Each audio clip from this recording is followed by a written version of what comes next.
Hello guys, good morning po sa inyong lahat or good afternoon or magandang araw kung saan man kayo nakikinig ngayon.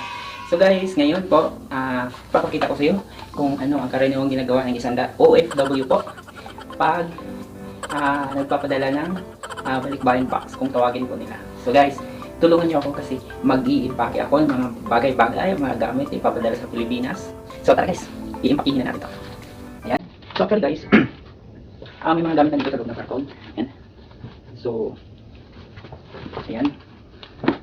Nilagay ko na yung mga ibang gamit dito pero ayusin natin kasi ano pa lang to kasi iniipon-ipon ko lang yung mga gamit natin.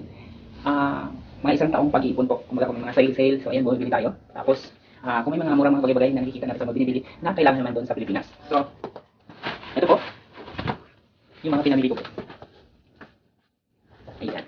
Ito ang bigat ito. Ayan guys, habang nag-i-empake ako, magbibigay ako ng ilang mga tips sa pagpapadala ng cargo o balikbayan box sa Pilipinas. Bilang isang OFW, isa sa mga iniisip natin mga kabayan is yung makapagpadala tayo ng mga bagay-bagay, groceries, mga gamit para sa ating pamilya sa Pilipinas. Karaniwan nga, kahit bago pa lang tayo o kakabalik lang natin galing bakasyon, nag-iisip na naman tayo ng mga bagay na pwede nating ipadala para sa ating pamilya. Para sa mga kababayan natin na first time na magpapadala ng cargo sa Pinas, ito ang ilang mga bagay-bagay na dapat nating isaalang-alang sa pagpapadala ng cargo. Una, alamin natin ang kahalagahan, ang gamit, at kung praktikal ba talaga ang pagpapadala sa isang bagay. Pangalawa, unti-unti po nating ipunin ang mga bagay-bagay na ipapadala natin sa Pilipinas, guys. Hindi naman po kailangan ng isang bagsakan lang ng pagbili. Mas practical kung bibili tayo kung may mga sale o may offer para mas makatipid tayo.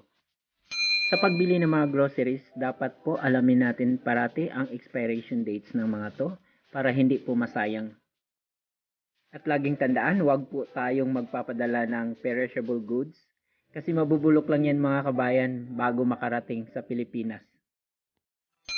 Kung sakaling may ipapadalang mga toys na may baterya, dapat po nakahiwalay ang battery sa mismong toys po. Ito guys, gamit ko sa bahay. Decorative siya. Ayan, ang ganda. Binili ko siya guys, ang laki ng karton.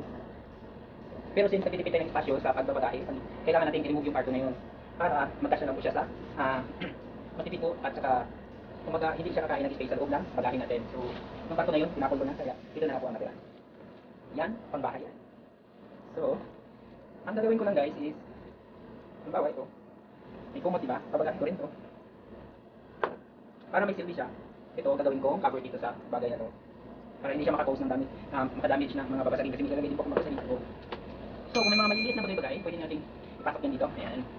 Tapos, pwede na yan dyan. Oh. Yan. Wallet. Yan, kung may pabibigyan ako doon. So, ito, lagay ko lang dyan. Diba? Ayan, tipid po sa space yan. Tapos, ayan, wala masyadong maliliit na bagay-bagay. So, ang gagawin ko, papalupin ko lang siya ng kumot. So, close.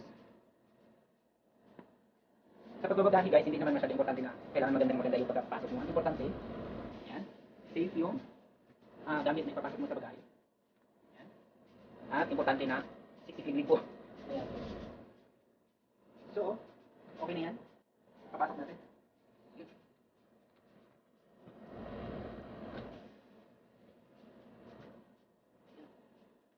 Yun, napasok na natin. Ngayon, pwede tayo magsiksik doon sa mga gilid-gilid na walang laman. Ito. Guys, bumili rin ako ng mga towels para gamit sa bahay, diba? Alam naman, sa Pilipinas, mahal-mahal. So dito pag nakasale, bili ka agad.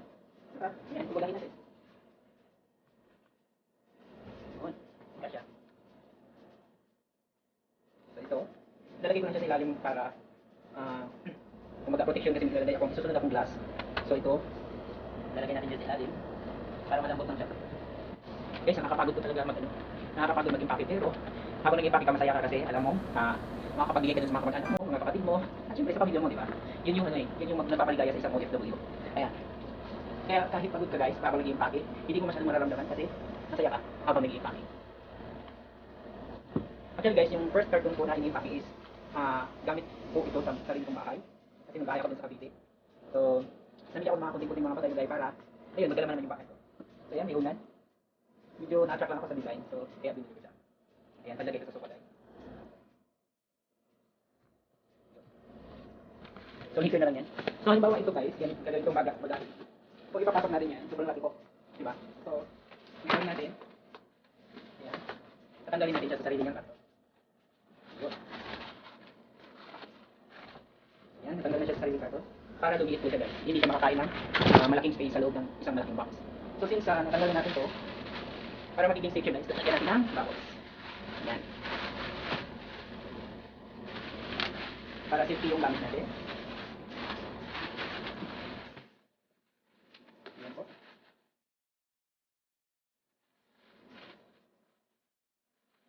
So, kabayan, bago po natin ilagay sa loob ng karton ang ating mga groceries kagaya ng shampoo, mantika, lotion at ng iba pang mga liquid, dapat po nakatape po ang mga takip nito. After po natin malagyan ng tape ang mga takip nito, ilagay po natin siya sa plastic at isilyo para kung sakaling mag-leak man ang isa sa kanila, maprotektahan po ang iba pang mga gamit na kasama sa cargo. So, ayan mga kortina. Kasi guys, pag sale dito sa ibang bansa, medyo nakakamura ka rin sa bibili ng mga branded na mga gamit. So, ayan, hindi ako mga kortina para sa bahay ko. Pag WFW ka talaga, mahilig ka tsaka yung nag-iisip ka na magpapabagahe, yun, pag may mga sale, pwede kang bumili sa mga sale items. Ipunin mo lang ipunin guys hanggang sa mapuno mo yung tinatansya mong karton na ipapadala. So, ganun na po eh. Actually, kami mga WFW dito, karaniwan ganito ang ginagawa. Iniipon lang yung mga pinamimili mo na may sahod. Kabayan, wag po natin masyadong sobrahan ang paglagay sa loob ng box natin. Yung tipong pasabog na po yung box kasi madaling masira po pag ganyan. So, kailangan sapat lang, yung tipong tamang-tama lang talaga sa karton ang ilalagay natin. Huwag din po nating lagyan ng malalaking espasyo o bakanting space sa mga gilid-gilid na mga boxes natin kasi ito yung karaniwang nagko-cause ng pag-QUP ng ating box. At saka yun ay nagiging sanhi ng pagka-damage ng bagahe natin. So guys, kailangan mo talagang isiksik-liklik ang mga mga bagay-bagay. Basta hindi lang makabasag or mabasag yung mga iba pang mga gamit. Siksikan lang talaga guys pag naging package, diba? So, ganyan. Ang dami mga idea. So, siksik-siksik lang natin guys, ganyan. Para lang magkasya sa karton. Guys, ayaw ko lang talaga sa inyo, huwag kayong bumili ng mga regular price. At saka, yung iba kasi nahihirapang magpapagahe kasi ang ginagawa nila, yung pauwi na sila saka sila namimili, saka yung bigla ang pamimili. So, hindi siya practical guys kasi mapapamahal ka at saka mabibigatan ka. Kaya ang gawin mo is, kung halimbawa bago ka lang dito or pababalik mo lang from vacation, ang ginagawa namin is, every sahod, namimili kami ng mga sale items na kailangan sa Pinas or pwede pamigay sa magulang, kapatid, mag-anak, at saka ibang mga tao, diba? So, ano lang talaga guys, paunti-unti lang na pamimili, ganun lang dapat talaga, para makaipon. Kahit po ng mga ipapabagahe sa Pilipinas, diba? So yan, patingin natin ito guys, dami ko na naman sinabi, diba? Yun. So itong isang karton guys, konti lang yung mga dito, pang kamag-anak or kapatid. Yung ang nakalagay dito sa isang malaking karton is para sa bahay ko doon sa Cavite. Yan. Yan, nakakatuwa lang guys kasi bilang isang OFW, kailangan mo talagang isipin na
natin ang label.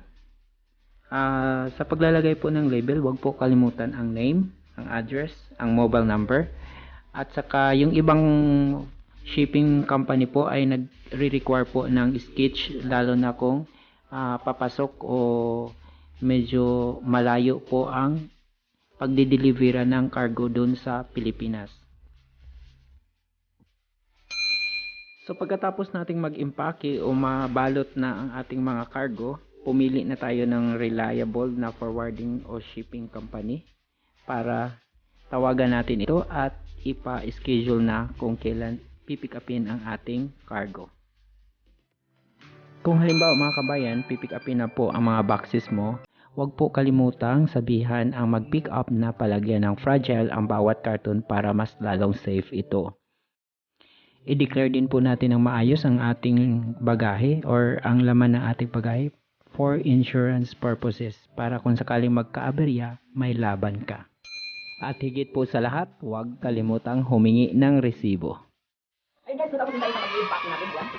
Ready to go na ang ating bagahe, ready na padala na. So guys, gaya na sinabi ko sa inyo, gawin na po natin yung tama, ang pagbalot ng mga bagay-bagay na ilalagay natin sa ating balik box para po makarating ng buo at safe ang ating padala. So, yun na guys. Pahinga muna tayo ngayon kasi medyo nakakapagod po talaga. Pero, doon sa pagod na yun, ay may kaakibat na kasiyahan kasi po may makakasaya tayong mga tao o pamilya pagdating ng bagahe na to, doon sa Pilipinas. Di ba guys? Yun tayo, di ba? Mga OFW. So, guys, salamat sa panonood at gawin lang po natin ang tama doon sa pag-impake para makarating ng maayos ang ating bagahe. Maraming salamat sa panonood guys. God bless you and please do subscribe if you are not yet subscribed to my channel. Bye! Ayan po, pipick upin na po ang bagahe ko ngayon. Ayan, nandito na yung pipick up ng cargo ko, ang Makati Express. Ayan guys, pinick up na po yung cargo natin sa ngayon. Ito po, pinick up ng napakagaling na taga Makati Express. Yes! Yan, nakakarga na guys. So, sana nasa mabuting kalagayan yan.